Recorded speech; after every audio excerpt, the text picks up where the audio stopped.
Olá, nessa videoaula da disciplina Irrigação e Drenagem, abordaremos as relações hídricas no sistema solo-planta-atmosfera. A água ela pode entrar no sistema através da ocorrência de chuvas ou da irrigação. Ela pode sofrer infiltração e ser armazenada no solo. No solo ela pode sofrer uma percolação profunda e ir para as zonas mais abaixo da área de abrangência do sistema radicular da planta e até mesmo retornar para a superfície através do processo de ascensão capilar, que é a subida da água por pequenos poros do solo ou microporos. Antes de ser infiltrada, a água também pode escorrer lateralmente ou ocorrer o escoamento superficial, provocando a erosão do solo. O retorno da água para a atmosfera ocorre por dois processos. Um processo que nós chamamos de evaporação, que é a subida da água do solo para a atmosfera sem passar pela planta. Quando a água passa ou percorre o interior da planta e saindo pelas folhas, nós chamamos esse processo de transpiração. Na irrigação e drenagem, muitas das vezes você ouvirá um termo evapotranspiração. Quando falamos de evapotranspiração, nós estamos unindo a subida da água ou transferência de água para a atmosfera pelos processos de evaporação mais de transpiração. Dá-se o nome desses dois processos, evapotranspiração. O processo de transpiração é muito importante para o desenvolvimento da planta. Esse processo ocorre devido a uma diferença de potencial de água entre o solo e a atmosfera. Nós dizemos que a água em condição padrão, longe dos complexos adsortivos do solo ou da planta e sem soluto, ela tem uma energia livre e potencial máximo. Ao ponto que essa água ela começa a ser associada à matriz do solo ou às estruturas internas da planta, esse potencial de realizar trabalho da água ela começa a ser reduzida. Nós chamamos essa energia para realizar trabalho de potencial. Então, a diferença de potencial entre o solo e o potencial da atmosfera, que é mais negativo, faz com que a água mova-se em ascensão internamente pelos vasos do xilema da planta e saindo nos poros estomáticos, voltando para a atmosfera. Estima-se que da água absorvida, 98% é transferida para a atmosfera. Apenas em torno aí de 2% fica sendo retida nas estruturas internas para a realização dos seus processos bioquímicos. É importante analisar as relações hídricas no sistema solo-planta-atmosfera. Por um outro lado, devemos admitir que alguns processos envolvendo a água que ocorrem no solo são muito diferentes dos processos que acontecem na planta envolvendo os tecidos e as células vegetais. Por outro lado, na atmosfera, processos muito diferentes acontecem, mas é importante integrar esse conhecimento para analisar de forma crítica e entender esse movimento da água entre o solo, a planta e a atmosfera. Neste momento, vamos analisar separadamente alguns aspectos do clima. É a radiação solar que fornece energia sendo propagada por ondas curtas para o aquecimento da superfície terrestre. Calcula-se que em torno de 50% da radiação solar que é propagada fica retida na superfície, aquecendo o solo ou os vegetais.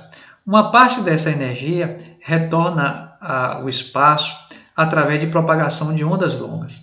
Essa energia propagada de ondas longas serve para aquecer a atmosfera e pode também retornar um outro percentual novamente para a superfície terrestre.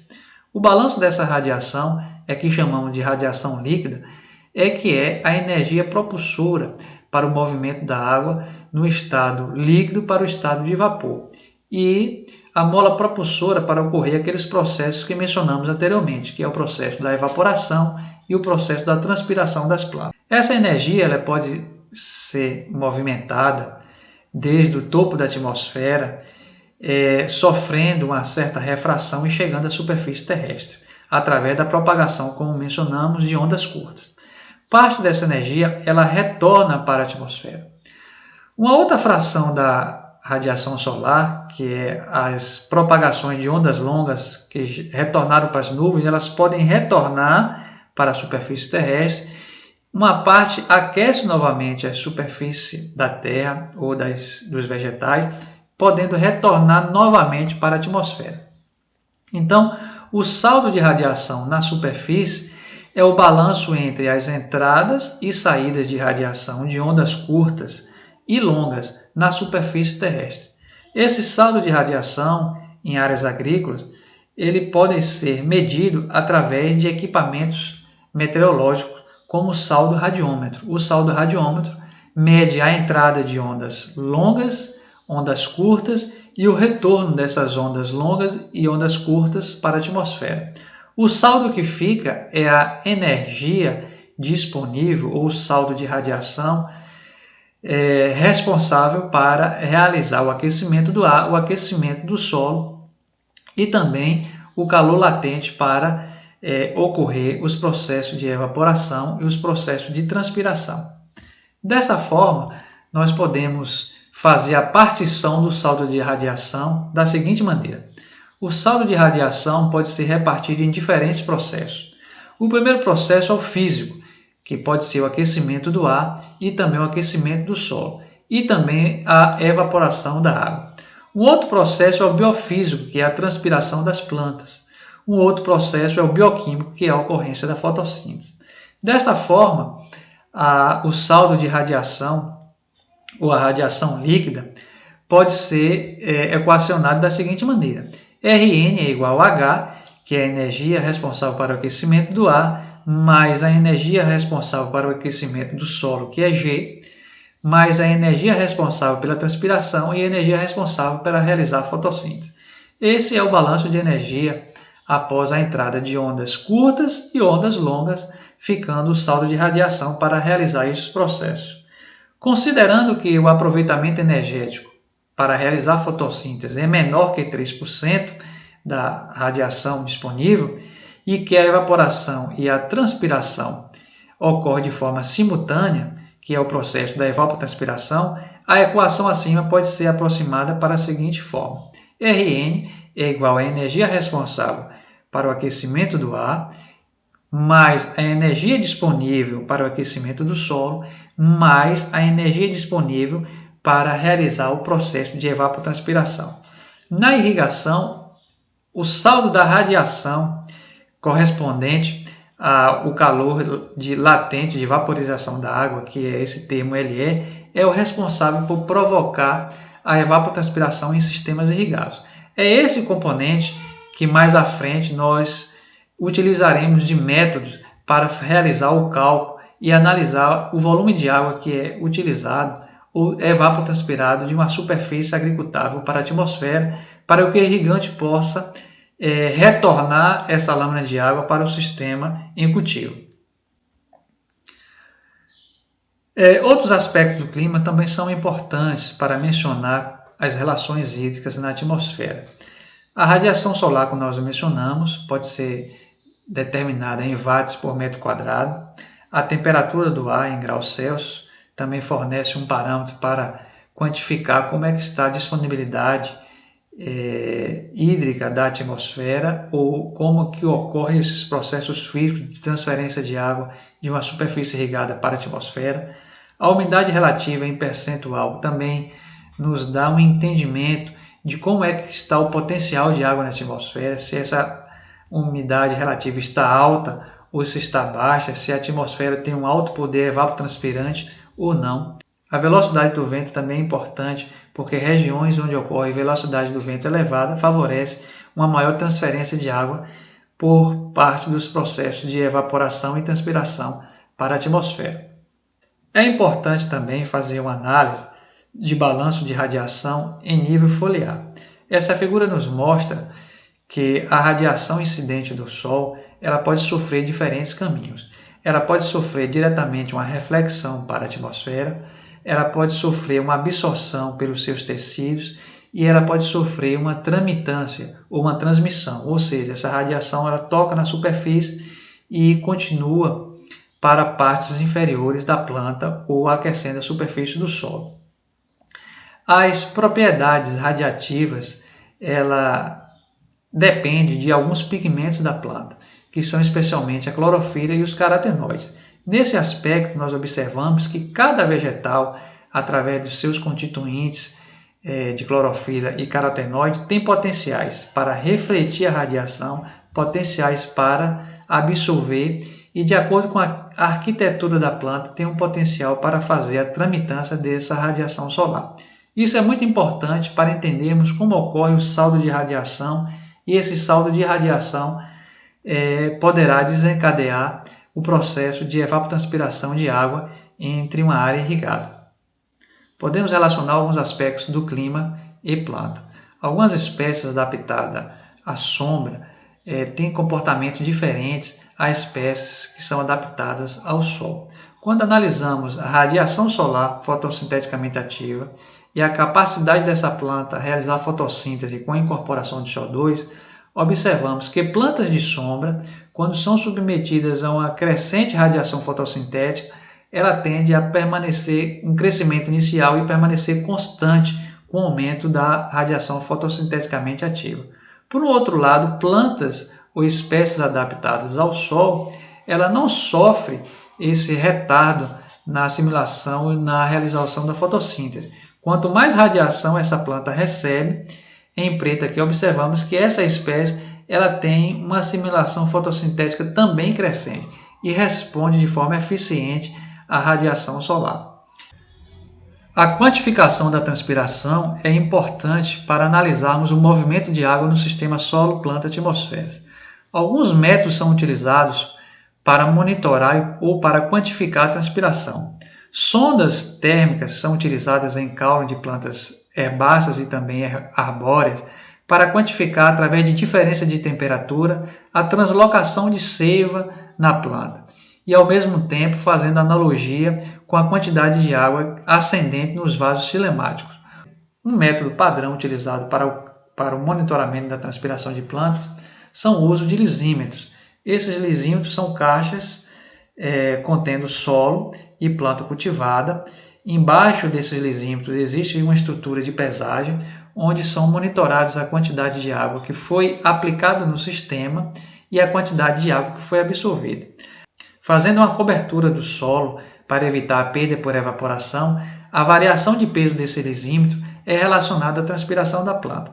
É um método padrão que serve para a calibração de outros métodos, ao exemplo do método da sonda da dissipação térmica. Vamos fazer uma relação da transpiração e da radiação solar. Nesse estudo, o autor relacionou a transpiração ao longo dos dias pelos métodos de sonda de dissipação térmica, lisímetro, comparando com o comportamento da radiação solar global. Em azul, nós observamos que a radiação é crescente ao longo do dia, chegando ao pico próximo do meio-dia e reduzindo até o final da tarde. Esse comportamento se repete nos 4 dias avaliados. A transpiração, seja pelo método de sonda de dissipação térmica, seja pelo lisímetro, mostra que ela acompanha o crescimento da radiação solar. Ou seja, quanto maior é a radiação solar, maior é o saldo de radiação disponível para ocorrer os processos de evaporação e transpiração e ocorrer também a transpiração da planta. Observamos nos 4 dias que quanto maior é a radiação global, maior é a transpiração da planta. Uma diferença foi observada entre os métodos de sonda de dissipação térmica e de lisímetro. Os lisímetros são considerados métodos padrões para o cálculo da transpiração. Nesse caso aqui, observamos que houve um subdimensionamento da transpiração usando o método de sonda de dissipação térmica. Vamos analisar alguns aspectos da planta e de cultivo importantes para a compreensão das relações hídricas no sistema solo-planta-atmosfera. Áreas irrigáveis têm comportamentos diferentes, seja pelo tipo de espécie vegetal implantado, seja pelo espaçamento adotado, seja pela cobertura vegetal na entrelinha, se existe cobertura vegetal, se não existe cobertura vegetal, se na entrelinha são cultivadas outras espécies vegetais. Diferentes arranjos de cultivo são importantes para compreender as relações hídricas no sistema. As plantas, a depender da sua espécie, possuem comportamentos diferentes relacionados às suas relações hídricas, eficiência de uso de carbono e também eficiência de uso de água. As relações hídricas de plantas são diferentes quando comparamos plantas C3 plantas C4 e plantas CAN. Observamos que plantas C4 são mais eficientes para a incorporação de carbono em condições de alta radiação solar, diferentemente de plantas C3, que há uma limitação e um fechamento estomático mais pronunciado comparado às plantas C4, quando ocorre aí uma saturação lumínica ou estresse hídrico. Por outro lado, plantas adaptadas às condições desérticas, que chamamos as plantas CANs, também são eficientes. Essas plantas apresentam abertura estomática durante a noite e durante o dia elas fecham os seus estômagos. Ou seja, quando há uma incidência maior de radiação solar, uma maior temperatura, uma menor umidade relativa do ar e um maior poder de ocorrer evapotranspiração, essas plantas fecham as saídas de água para a atmosfera e acabam preservando a quantidade de água que possuem internamente em seus tecidos. Por essa forma, elas conseguem desenvolver o seu ciclo mesmo em condições desérticas, onde há pouca disponibilidade de água. Vamos analisar alguns aspectos do solo. Quando uma chuva ocorre, e essa chuva ela pode ser dimensionada em um reservatório de água de 1 metro por 1 metro, nós dizemos que essa chuva ela pode ser mensurada em uma lâmina de água. Essa lâmina de água é medida em milímetros, ou seja, 1 litro de água armazenada em uma área de 1 metro quadrado equivale a uma altura de 1 milímetro. Então, toda vez que nós referenciarmos lâmina, esse conceito se relaciona à altura de água em uma determinada superfície ou um determinado reservatório. Então, a chuva é quantificada em milímetros e isso nós podemos quantificar em um reservatório ou uma caixa de água. Quando falamos de solo, o solo ele é também um reservatório de água. Ele não é um reservatório vazio porque ele possui suas partículas sólidas, mas internamente no solo possui poros capazes de promover a retenção de água. Então, na verdade, ele é um reservatório de água, entretanto, com a capacidade de retenção menor do que uma caixa vazia. Fazendo a analogia do solo com um reservatório de água, nós observamos que esse solo tem uma maior ou menor capacidade de armazenar água de acordo com sua textura. Se ele é um solo arenoso ou se ele é um solo argiloso, se ele possui também baixa ou alta matéria orgânica. Nós observamos em média que solos com texturas mais grosseiras, os solos arenosos, possuem uma capacidade de armazenar até meio milímetro em cada centímetro de solo. Já solos muito argilosos com alta quantidade de matéria orgânica podem armazenar até 2 milímetros de água por centímetro de solo. Em um perfil de solo de 1 metro, nós podemos quantificar uma lâmina de água de até 50 milímetros de água armazenadas para um solo arenoso e um perfil de um solo com profundidade de 1 metro para um solo argiloso, nós poderemos quantificar uma lâmina de água de até 200 milímetros de água. Então, a depender do tipo de solo, se ele é arenoso, se ele é argiloso, o reservatório de água pode ser um reservatório menor ou maior. E isso vai implicar em uma maior disponibilidade de água para as plantas para a realização dos processos fisiológicos. Então, dentre alguns aspectos ou parâmetros que poderemos destacar em relação a solos, nós chamamos a atenção para algumas características. A textura do solo, como já foi mencionada, a estrutura do solo, ou seja, como as partículas sólidas estão organizadas, a retenção de água, como esse solo consegue reter água, que isso é função da textura e também da quantidade de matéria orgânica, e também a profundidade do solo. Quanto maior a profundidade do solo, maior é a capacidade desse solo armazenar água. Abraço a todos e até a próxima videoaula.